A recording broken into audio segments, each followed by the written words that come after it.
بسم الله الرحمن الرحيم الحمد لله رب العالمين والصلاة والسلام على سيدنا محمد وأهل بيته الطيبين الطاهرين اللهم صل على محمد وآل محمد وعجل فرجه. So now we are still discussing the types of tafsir in what field? In what field? Huh? In أحكام القرآن or تفسير المأثور or التفسير الاجتهادي. We'll talk about comprehensive ijtihadi. Exactly. In the beginning, we need to know where we are digging, because if you don't know, you get confused. So we have to know where we are standing, our location. We make it easier for us to understand, because this subject is very vast and confusing.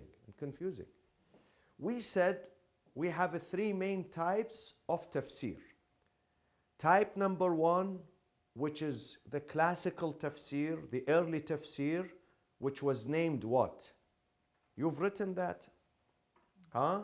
التفسير بالمأثور. Meaning what? المأثور meaning what? I don't blame you after wedding and all this, you know. So.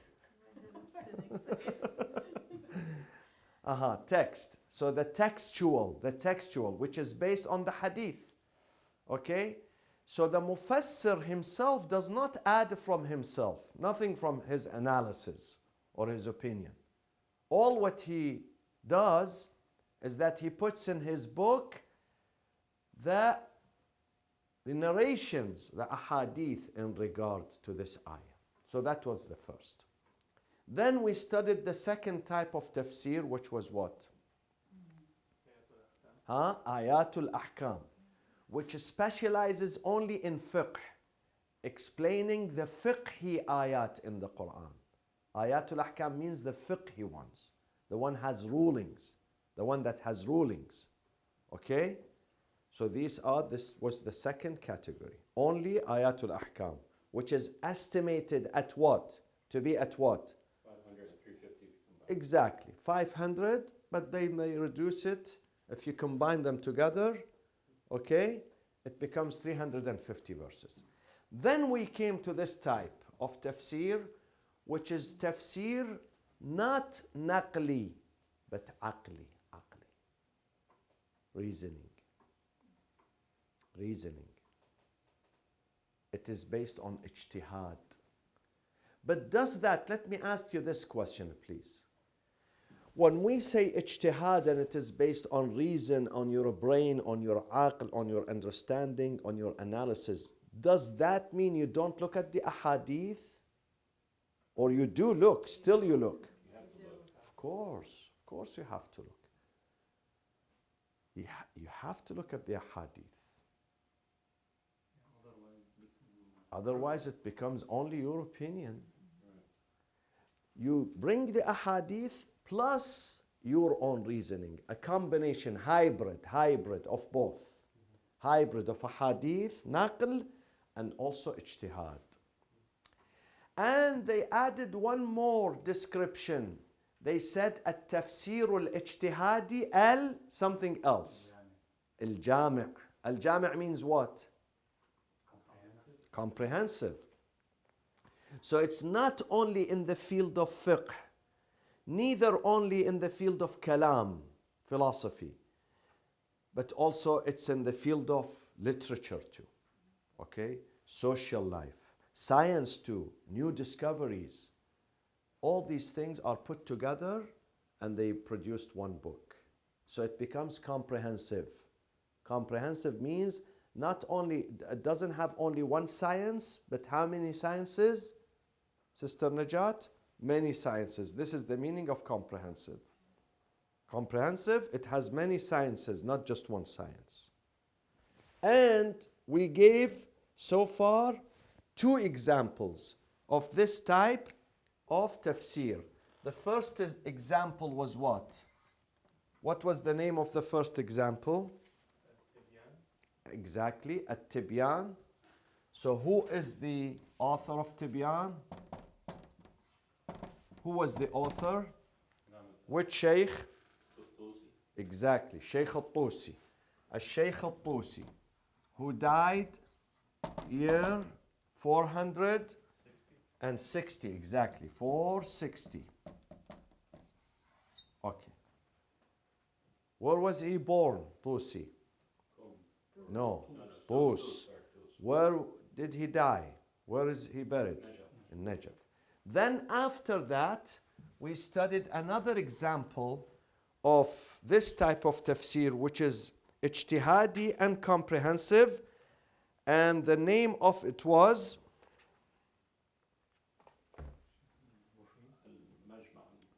Majma'ul Bayan. You have it in your book. You've written this. Majma'ul. My friends, if I don't do this revision, we forget. Believe me, and we get lost. So I have to do this revision every time to remind ourselves. Majma'ul Bayan. Who is the author? This one was Tusi. But who is the author of this? Tabarsi, yes. Who died in year 540, 548 Hijri. Okay? Who died in 5. And we spoke about his tafsir last time. His tafsir is really comprehensive. It has depth. This man lived till the age of 90. Okay? So, but then we said something else. There is a relationship between this book and that book. What is the relationship, if you remember? The second was more comprehensive of the first.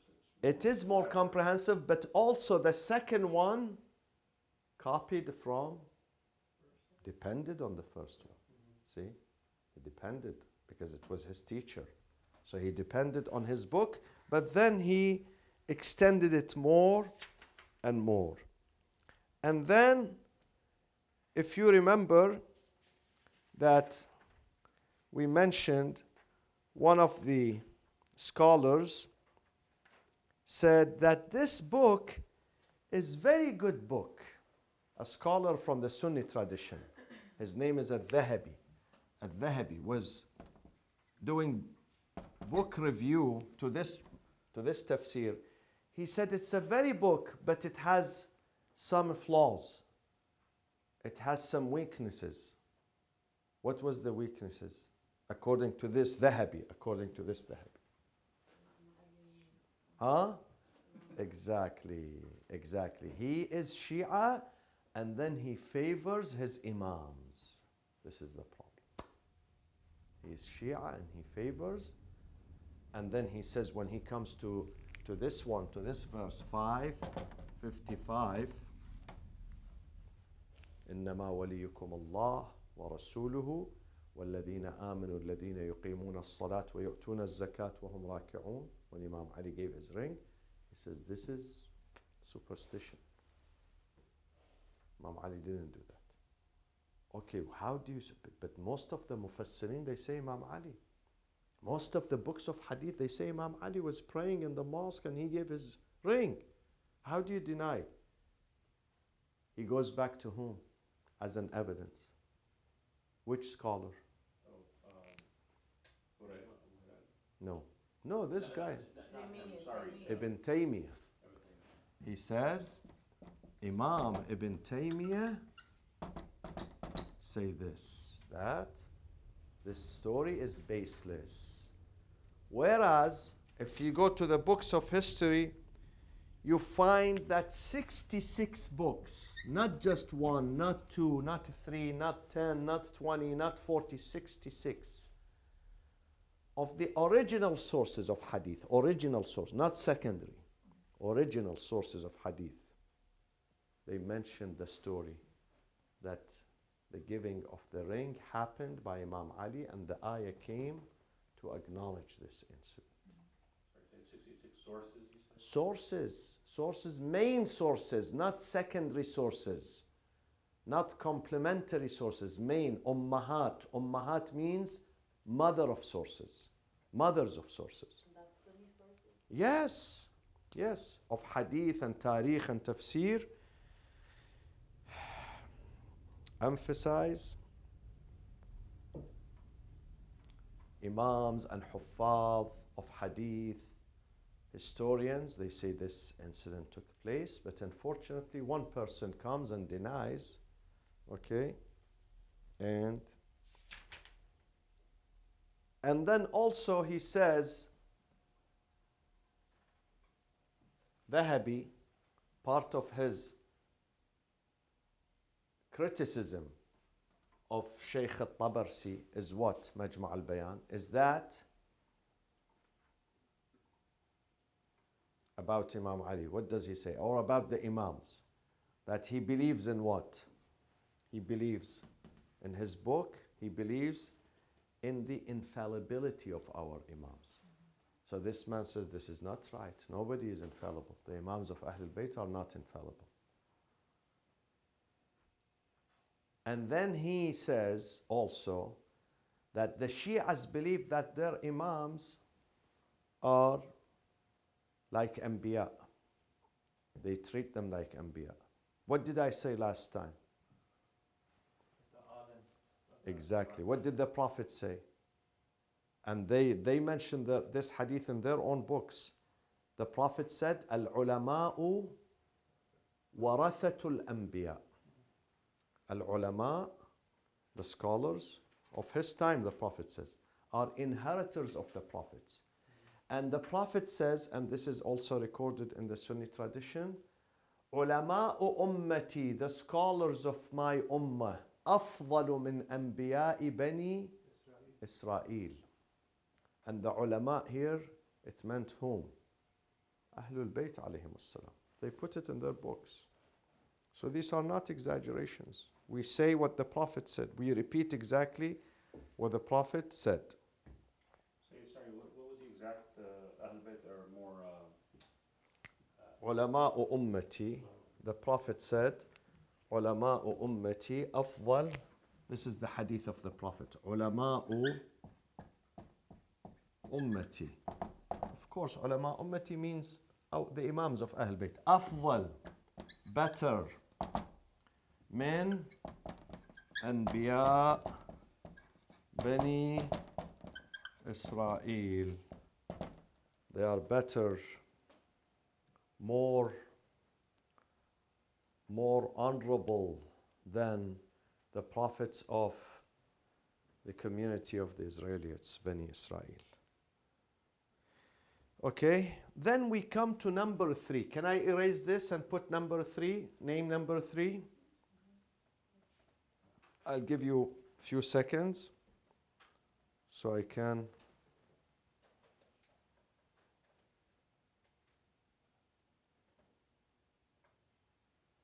Okay. Ya Allah, let me erase so I make room for the third type of tafsir. So now you have seen 2 names, inshallah. When you get dedicated in your studies, you buy them, you get them online, and you read these tafsir. Then we come to the third tafsir. The name of that tafsir, Rawhul Jinan. روح فتحة الجنان وروح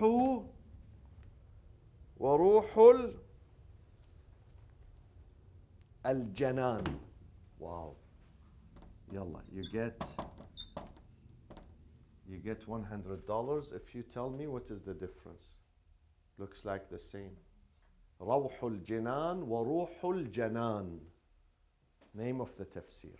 Yalla, tell me. Tell me. Is it between me and the spirit, the spirit of something? No. Rawh is what? Rawh. فروح وريحان وجنة نعيم. Surah Al-Waqi'ah. فروح. Rawh is a fragrance. Fragrance. Write it down, please. Rawh. When you put the fatha here, my friend, just look for 1 second. روح. Ra is مفتوحة, fatha. روح. روح الجنان. Here we have kasra. See, we have kasra here. Here we have fatha. Jinan is a plural of what? Jannah? Hmm? Jannah? Yeah, Jannah, right? yeah. Jannah. Jinan, plural. So the fragrance of what? Heaven. And then we come to the second one. وَرُوحُ, spirit. Spirit. This one is what? Fragrance. Rawh is a fragrance. Ruh is a spirit. Jinan is paradise. Janan.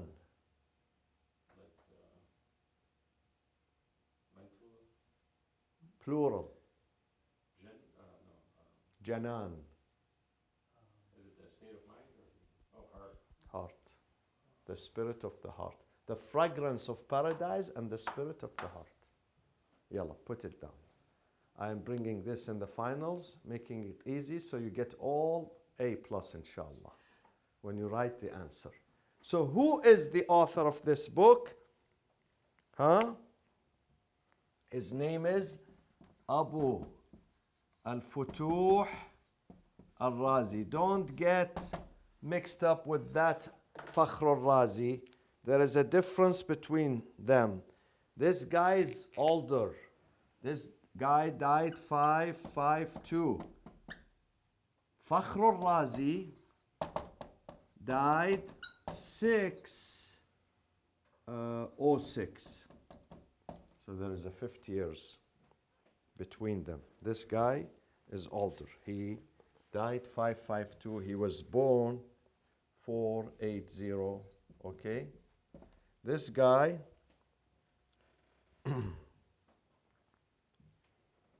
this guy, Abu al-Futuh al-Razi, is the descendant of one of the Sahaba of the Prophet, companions of the Prophet. So his ancestors were what? In Medina. He's the descendant of Nafi'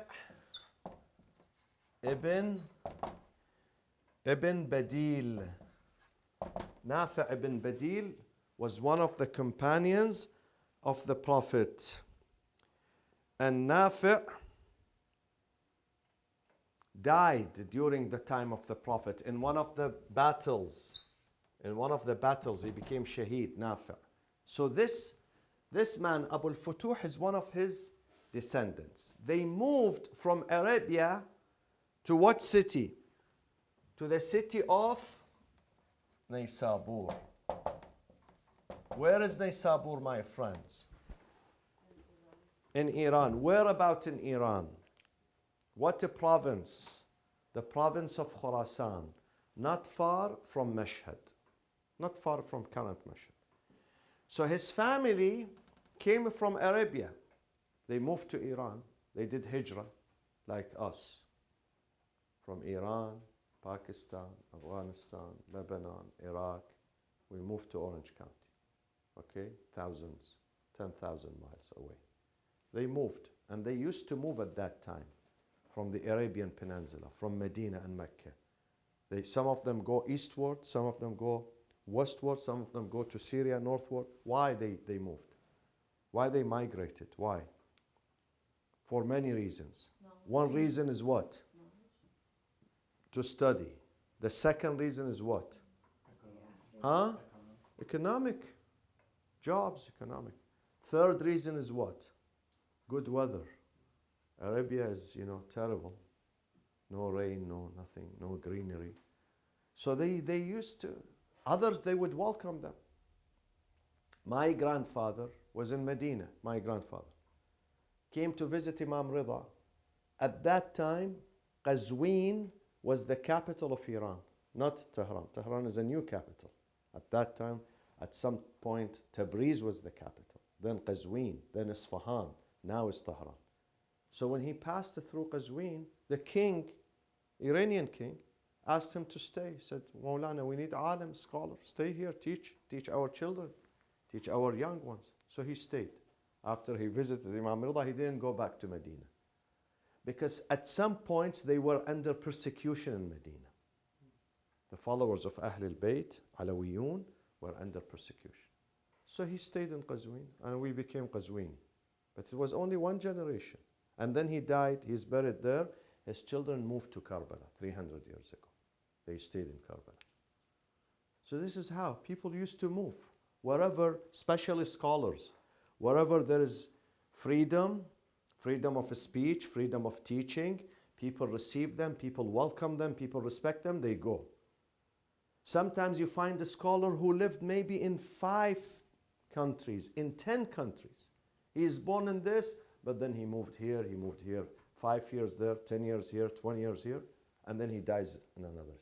You rarely find a scholar who's born, raised, and died in one city. Rarely. You don't find.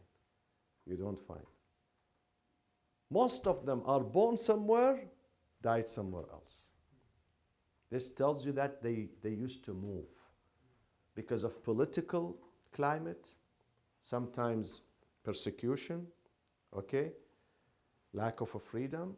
They used to move, and sometimes demands. People tell them, Maulana, we need a scholar here in our city. So he finds fertile ground, students appreciate him, he stays there and he dies there. Okay? So he moved from Arabia, he came. Now Razi means what? Razi is what? Razi is a reference to what city? Very popular city. Ray, Shahra Ray, Tehran, Ray. Whoever is born or dies sometimes, call him Razi. Ray, Razi. Okay? So whenever you find Razi, he's born in Ray. Okay? So, and he's buried now. He's buried in Ray. He's buried in Ray. I don't know whether he's born in Ray. I don't know about that. So he is muhaddith and mufassir. He's not just mufassir. He's muhaddith. Muhaddith means what, my friends? Write this about him. Muhaddith and then mufassir. Muhaddith and mufassir. What is the difference between them? By this time, you must know the difference between muhaddith. This is muhaddith. See, this is muhaddith. This is mufassir. Huh? Narrator of hadith becomes muhaddith. In the Shia tradition, he is called muhaddith. In the Sunni tradition, it's called what?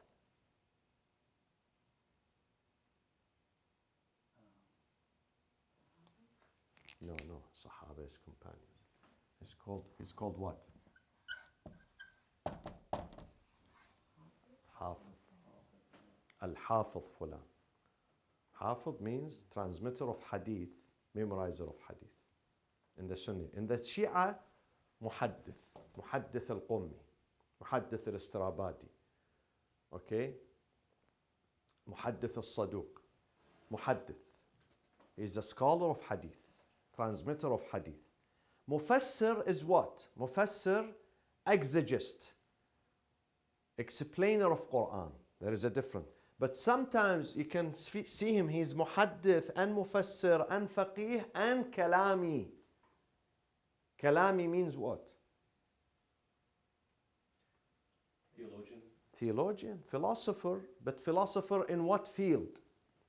Specific field of philosophy. Tawheed, theology, Tawheed. Okay? Okay. I will conclude shortly, inshallah. No worries. Now, guess what about this tafsir? What is special about this tafsir? Can you guess? Huh? Which one? This tafsir, this one. Rawhul Jinan wa Ruhul Janan. What is special about it? Of course, let me say, the man was philosopher. So his tafsir is also includes what? Irfan and philosophy too. Kalam, philosophy, irfan, inner depth. Not just, he's not only giving you the surface meaning. No, he goes, he dives deep. But something special about his tafsir. You'll be surprised.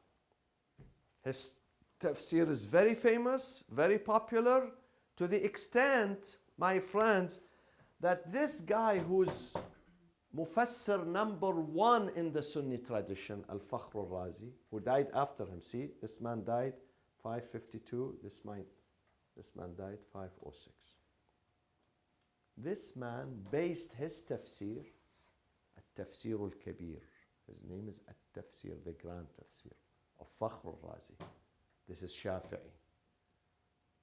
Shafi'i. Ash'ari. His philosophical school is Ash'ari. Ash'ari versus what? Do you remember? Mu'tazilite. So he's Ash'ari. And then he's Shafi'i. When it comes to fiqh, he's Shafi'i. Okay? And he was born where? Look at his name. Ray. So he's Iranian. This is Iranian, this is Iranian. Farsi. Okay? But then he's buried where? In Sa'id Yaqubi's country. In Herat. He's born in Ray, buried in Herat. This man, who has the best tafsir probably, in the Sunni tradition, Tafsir al-Kabir of Imam al-Razi. Imam al-Razi is Shaykh al-Mufassirin. Who is Imam al-Mufassirin in the Sunni tradition? Imam al-Mufassirin. We studied this a few days ago, a few weeks. In the Sunni tradition, Imam al-Mufassirin, the top-notch Mufassir, that most of those they take from him. No, Bukhari Muhaddith, Bukhari Hafiz, Hadith. I'm speaking about Quran. We studied him, we said he was born. No, Habibti. Abu Huraira, narrators of Hadith, and he is Sahabi. He didn't write books. We are speaking about those who wrote. No. Mufassir, Mufassir, Mufassir, Mufassir. He was born in Iran and in Amul, and he is buried in Baghdad. Al-Imam al-Tabari. Al-Tabari, Muhammad ibn Jarir al-Tabari. Write it down. See, when you don't revise, you forget.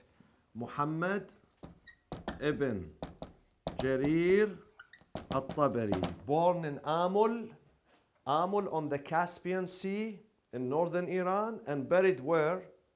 He has a grave now in Baghdad. He has a grave. People visit his grave in Baghdad. Died 309. 309. Okay? Yeah. So Razi, this is Imam al-Mufassirin. His title is Imam. Nobody came greater than him in tafsir. So Fakhr al-Razi, he takes from him. But also, my friends, when you finish writing, I want you to look at me. Finish your writing first. Also, Fakhr al-Razi, who's the top-notch mufassir in the Sunni tradition, based his tafsir upon this book, upon this Shi'i scholar, Abu al-Futuh al-Razi. Because this one preceded him, was before him, and are both from the same city, Ray. Both are born in Ray. Both lived in the same city, and then they moved out. He's died in Herat. Okay? So, he takes as a template, Dr. Ali, he puts as a template his tafsir of Fakhr al-Razi, this book. And then he goes left and right. But the main structure is this book. And he takes much of his ideas. The idea of this man, Abu al-Futuh, Fakhr al-Razi takes it from him. Are you with me? So it's kind of what Tabarsi did with Tusi. Exactly. So they look at the main structure, they adopt the main structures, but then they do what? Some modifications here and there. So if this man is great, it's because of this man. But why this man is more popular than this man? His book is more popular. You hear about it in every library, At-Tafsir al-Kabir, Fakhr al-Razi. But you don't see this. Why? What is the difference? Because this one is written in Farsi, this one is written in Arabic. That's the... Abu al-Futuh He wrote his book in Farsi. Why? Because he found out that most of the tafasir are in Arabic. People in Iran, they don't, unless they go to school. It's like today in English. English is a second language in many countries, but not first language. Some people don't study English. Those who go to school, they study English, they learn. But if they don't go to school, they don't study English. Arabic was the second language, but not everybody spoke Arabic. So he decided to make a book in the first language available for the masses to understand the Quran. But it's very funny. He writes the book in Farsi, but the title is in Arabic still. The name of the book? No? Yeah. Yeah. So, but this book is full of depth because Al-Fakhr al-Razi, he extracts most of his ideas from Abu al-Futuh. This one is Al-Fakhr, this one is Abu al-Futuh. They have the last name. Both of them are Razi. Okay. Any Arabic Shia tafsirs of that time that were taken as a, Yes, yes. We just put them on the board. The Tibyan and Majma' al-Bayan. They were. For like Sunnis would take as an open, like Sunni would take them out. Yeah, Yeah. Tusi, Majma' Tibyan of Tusi, Razi takes from the Tusi. From the book of Tusi. But the general population didn't accept them. Only Tusi, only. No, no, no. Razi would take No, them. at that time, when the book of tafsir comes out, most of the people were scholars. So they would read. They would read. It was not a taboo that you don't read this book. No, no, no. They read. They exchange views. Shias read the books of the Sunnis. Sunnis read the books of the Shias. See, Najat, let me say something. This sectarianism is in you. That I'm Sunni, I'm not going to go to a Shia place. I'm Shia, I'm not going to listen to a Sunni scholar. These are in you. At that time, it was open society. You see students, the student is Sunni, the teacher is Shia. Sometimes vice versa. The Sunni is a philosopher, no teacher, his student is Shia. They studied. They used to respect each other. There were more freedom at that time, more freedom to exchange ideas, you know. And it was politicized. Once this sectarianism became politicized, people were afraid to call themselves Shia. Because if you call yourself Shia, khalas, it's the end of your life.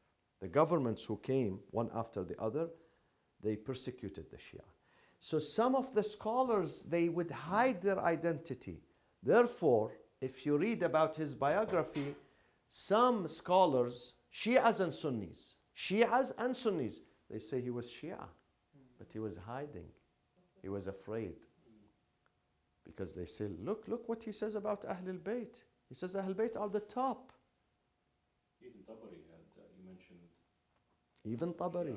Tabari, during his lifetime, he was imprisoned because of his views of Ahlul Bayt. He favored Ahlul Bayt, he was under house arrest, and he was about to be killed. He was imprisoned.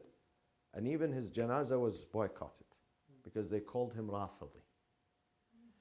So, though he says, I am Shafi'i, I am Ash'ari, but they say, listen, we don't judge him by what he says about, we judge him by his writings. Look at his writing. He says Imam Ali is the top. We must follow Ahlul Bayt. We must follow Imam Ali. When he speaks about Imam al-Baqir, Imam al-Sadiq, he says alayhimus salam. He doesn't say radiyallahu an. Fakhr al-Razi. Because they say, see, look, he speaks about the Prophet. He says the Prophet Muhammad alayhi salam, and then he says Imam Amir al-Mu'mineen about Imam Ali. He doesn't say this about Abu Bakr or Umar. Only Imam Ali Amir alayhi salam. Al-Imam al-Baqir alayhi salam. Al-Imam al-Kadhim alayhi. Al-Imam al-Rida alayhi. So they say then this man, he puts Ahlul Bayt first. And then he says in many places in his book, if you want najat, salvation, you must follow the family of the Prophet. And then there is a controversy. Who is the family? Some people say his wives. Aisha, Hafsa. He says no. Family are Muhammad, Ali, Fatima, Hassan, Hussein, and the descendant of Hussein. Those are Ahlul Bayt, So how not did they others. come to the conclusion that he's Sunni then, if he's saying Because that? he says. Oh, And they say he was saying this to keep himself safe. Sometimes in some countries you have to keep yourself, do taqiyya. If you don't, they burn your library, they burn your house, they destroy you, they come after you. You have to hide your true ideology. But it wasn't so much like that, say, in Iran, was it? It was, no, it wasn't in Iraq. In Iran, there was no severe sectarianism. It was in Sham, mostly, because Bani Umayyah's rule, the Shia phobia was in Syria most of the time, in Syria and Hijaz, in Medina. Sometimes in Mecca, in Medina, in Hijaz, in Sham, in Iraq, sometimes in Iraq, in Baghdad, not Kufa or Basra, in Baghdad, during the time of the Hanbalis. The Hanbalis, they took over and they started persecuting their opponents, persecuting them. So the Shias were under, threat and stress in Baghdad. But not everywhere. There are other areas. For instance, in Egypt, the Shias, they ruled Egypt, Fatimites. They established a dynasty. They built Cairo, but then came Salah ad-Din Ayyubi. He exterminated the Shias. He murdered them. In Syria, Khalid ibn al-Walid. Okay? So, not in every place it was always radicalism and sectarianism. In some areas, like today, in some areas, you have to be careful. If you go to Afghanistan, you have to be careful. In parts of Pakistan, you have to be careful. In Saudi Arabia, you have to. But if you go to Europe, or if you go, let's say, to some Turkey, yes, ahsant. Yeah. But sometimes, if you are in Morocco or Egypt, they come after you. Yes? Yeah. They go after the Shias, the converts. They summon them to the mukhabarat, to the intelligence. They interrogate them regularly. In Morocco, something... Yeah, but he's Maliki, he's royal, but he says, I'm the descendant of Ahl Bayt, but he's afraid of Shi'ism. And there is a huge movement of Shi'ism conversion in Morocco. And they put them in jail. They come and search their homes. They take their books. They watch them. They see who goes to Shia websites. They go after them. Yeah. They even... Yeah, and then this is very funny. So most of those who became Shia, they left Morocco. They went to France and Belgium. Yeah, you see, I went to Belgium, to Brussels. They have mosques there, and they have gatherings and majalis, because they are free. So the government of Morocco petitioned to the Belgian government that, listen, why are you giving freedom to those? Those are our children, our young ones. They are becoming Shia. They come to Belgium, they convert to Shia, and then they come back to... So you have to stop this. The Belgian government said, we don't interfere in this. This is their business. Do they have an issue with the minority Jewish also in Morocco? No. They have some. No, they don't. They're okay Only with Shia. They are most welcome. Only the Shia. In Tunisia, I went to Tunis 2 years ago, to the capital, and there was a synagogue, Jewish synagogue, and I went inside the synagogue. I saw it. People are worshipping. They are free. Yes, they have some security guards outside to protect, but they have their own freedom, except Shia Muslim. In Jordan, if you practice your Shiaism, you go to jail. Jordan is next to Syria, next to Iraq, next to Lebanon. They put you in jail. People were celebrating Ashura in their apartment, not Husseiniya, not a mosque. They came, they arrested them. All of them were in jail for 2 months, 3 months, 4 months. They put them in jail. And imagine, Jordan is a Hashemite kingdom. Every Hashemite. street is Al-Hussein. Exactly. But when it comes to Shia, why? Because they consider Shiism to be a political movement. We are afraid of them, Because once we allow them, they want to do revolution, they want to take over, they want to change the regime, they want to do this. So this is why they are afraid of them. Once you say, I'm Shia, it means you are dangerous. You are political, and you are dangerous, and you're going to threaten me. So I'm not going to tolerate you. We'll make sure we say Ja'fari over there. وصلى الله وسلم على سيدنا محمد وأهل بيته الطيبين الطاهرين.